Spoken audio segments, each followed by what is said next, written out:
Is the Flow Friday Sports Show on Flow FM. Time to talk Wimmera football with Chris Graetz from the Wimmera Mallee News Sport Division. Lots going on in the league. Chris, great to have you joining me again. How are you? Thanks, fellas. It's great to be here. Yeah, going okay. It's been a nice, productive week, so no complaints on this end. How are things going with you? Fantastic. Not too bad, and thank you for asking. But I'm not sure about how things are going for some of the strugglers in Wimmera football. Dimboola have been one of them, and they had no game on the weekend. So we'll talk about the game that they will be involved in this weekend in a few short moments' time. That will be against Nil, who were involved in football game action last weekend, beating Matoa 102-75. Yeah, this was a great game because it was an important game for Nil, as we touched on last week. So a game behind Minyip in fifth, and now Minyip and Nil are in fifth and sixth on the same amount of wins with 4. So this game was good because Minyip were up for 3 quarters.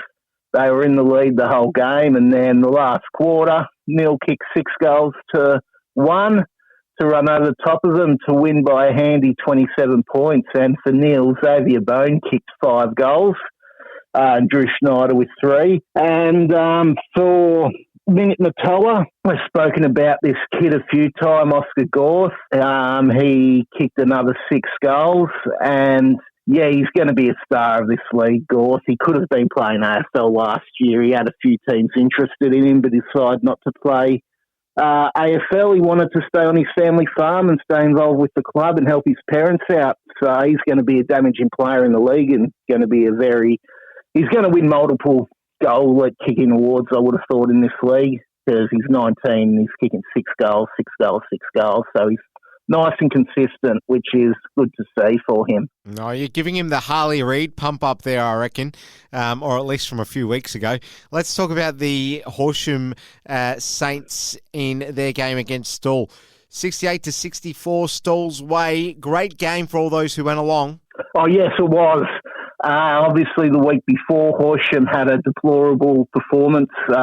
What their coach said was deplorable against Nil. They came out firing. They were in the lead for, again, like Matoa, in the lead for most of the game, and they were even in the lead halfway through the last quarter. But Stawell at home were just too good, getting over the end by the 4 points you said, and it was good to see Cody Driscoll for Stawell kick 6 goals. He's kicked a few bags this year. And the other good thing to see for the Saints' perspective is, obviously, it was good to see them in the contest, but it was good to see Mitch Martin, the league leading goal kicker last year, amongst the goals, with 4 goals. I was talking to Ben Knott after the game, and he's been getting about 30, 40 possessions a game, but mostly in the back half midfield, and they wanted him to do more up forward, get less possessions and more up forward and impact the scoreboard, and that's what he did.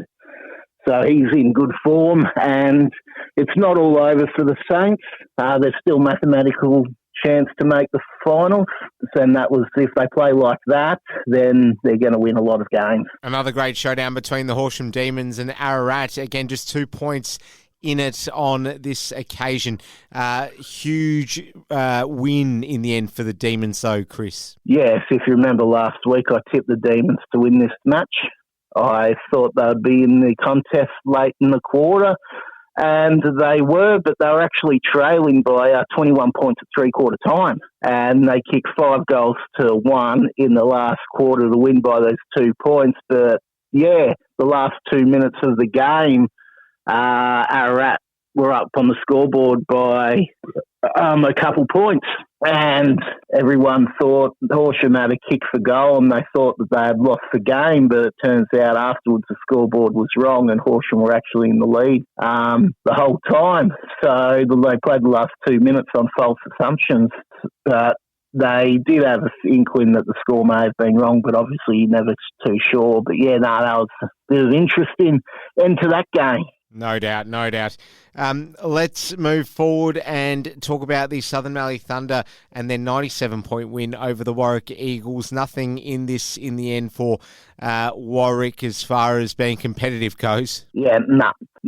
So they were competitive for the first probably 10 minutes of the game, and then the competitive for probably 5 minutes or 10 minutes in the second quarter. But other than that, it was all the Thunder.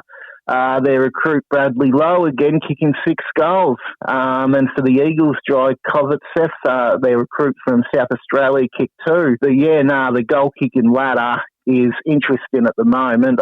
We've got Tom Williamson on 33, Calder from Dimboola on 32, Gorth from Minamatoa on 31, Bradley Lowe from the Thunder on 31, and Cody Driscoll from the Warriors on 29. So it's going to be a nice end to the season on who's going to actually win that goal-kicking competition. Dimboola did have the bye in round 10, so over to the ladder, and we've got Southern Valley Thunder top, Ararat second, Stall third, Horsham fourth, Nil fifth, Minyip sixth, Minamatoa seventh, Horsham Saints, that is, Dimboola ninth, Warwick Eagles. So that ladder, Chris, now 9 rounds in, and we've got a very competitive top 5 there, or a top 6 even. What do you make of that? Yeah, the top 4 certain. I can't see. I think the Thunder will finish on top. Ararat and Stall are obviously entrenched up there, 2 games ahead of Horsham Demons in 4th, and the Demons, well, they'll be making finals. It's just a 5th, 6th and 7th spot, and even the 8th spot, which is interesting because you can't count Dimboola out. The good thing for Dimboola last week is Neil beat the Minamatoa. If Minamatoa won, they would have been a game clear of Neil in the 6th spot on 5 wins, and Dimboola would be 3 games behind, but they're still 2 games behind of the top 5. So if they can finally get their if they finally get their season going, there's still a chance because the results are going their way. But whether they can or not, who knows? There we have it. All right, let's move along and talk about round 11 this weekend. Dimboola nil. Dimboola back into contention as far as scheduled games go. This is going to be really big for them, though, Chris. I mean, Dimboola, if they have a bad loss against Nil, it's damage control now, you feel. If they have a really bad loss against Nil, then the optics are going to look terrible, and who knows what's going to happen. Yes, as I mentioned just before, there's still their mathematical chance of making the finals. They're 2 games behind, but if they lose this match, they're going to be 3 games behind, and it's definitely season over because they're going to have to win 5 games in the run home to make it, and can't see them doing that. So this is an important game in the context of their season. No more excuses for them now. They've got the cattle on the park. They've got the full team. They've got the recruits. They just need to put it together and play the 4 quarters. Because if they don't, they can kiss their season goodbye. And I think Neil will be winning this match. A Minamatoa an outside chance against Stall? No.